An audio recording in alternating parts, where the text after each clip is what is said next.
Hey everyone, welcome to Wealth Simplified, where we simplify finance and help you make smarter investment decisions. Today, we're diving into Microsoft's Q4 Fiscal Year 2025 earnings, and let me tell you, the numbers are very strong.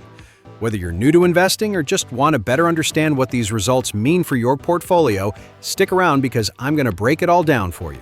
Let's start with the headline numbers. Microsoft reported $76.4 billion in revenue for the quarter ending June 30th, 2025, which is an 18% increase compared to the same quarter last year.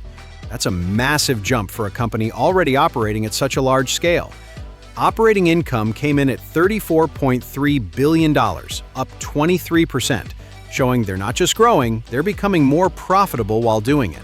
Net income, which is Microsoft's final profit after all expenses, reached $27.2 billion, also up 24%. Earnings per share, or EPS, came in at $3.65, a 24% increase. This is a key number for shareholders because it reflects the earnings tied to each individual share. Seeing these consistent gains across revenue, profits, and EPS signals a well-run, highly efficient company. Now let's talk about what's powering this growth. Cloud and AI. Azure, Microsoft's cloud platform, crossed $75 billion in annual revenue, growing 34% year over year. That's huge. For context, Azure is now firmly in competition with Amazon Web Services and ahead of Google Cloud in several areas. Microsoft Cloud overall brought in $46.7 billion this quarter, a 27% jump. This part of the business is highly valuable because it's recurring, high margin, and deeply integrated into customers' operations. Microsoft isn't just participating in the AI revolution, they're building the infrastructure behind it. Let's dig into the business segments that contributed to this performance. Revenue in their Productivity and Business Processes division hit $33.1 billion, growing 16%. This includes Microsoft 365, LinkedIn, and Dynamics. Microsoft 365 commercial products grew 16%, with the cloud segment rising 18%.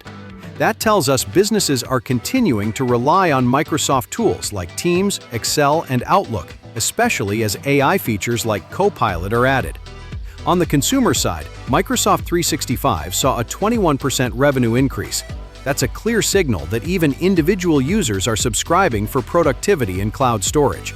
LinkedIn saw a 9% revenue boost, which is slower than other areas, likely because hiring trends are soft, but engagement on the platform remains strong. Meanwhile, Dynamics 365, which offers business software solutions, jumped 23%, showing that Microsoft is gaining traction in the CRM and ERP markets, challenging big players like Salesforce.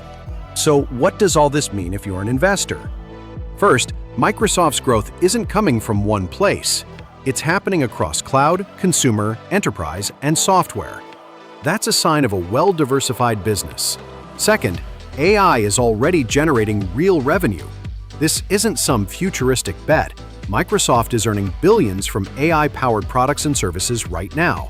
Third, they're managing their costs wisely, with operating income growing faster than revenue, which means better margins.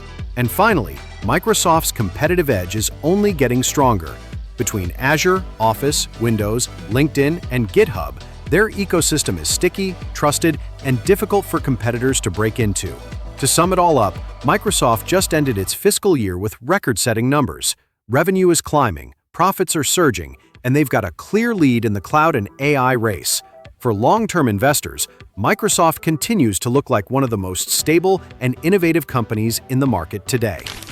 Let me know in the comments, are you holding Microsoft stock? What stood out to you in this report? If this breakdown helped you understand the earnings better, make sure to like the video and subscribe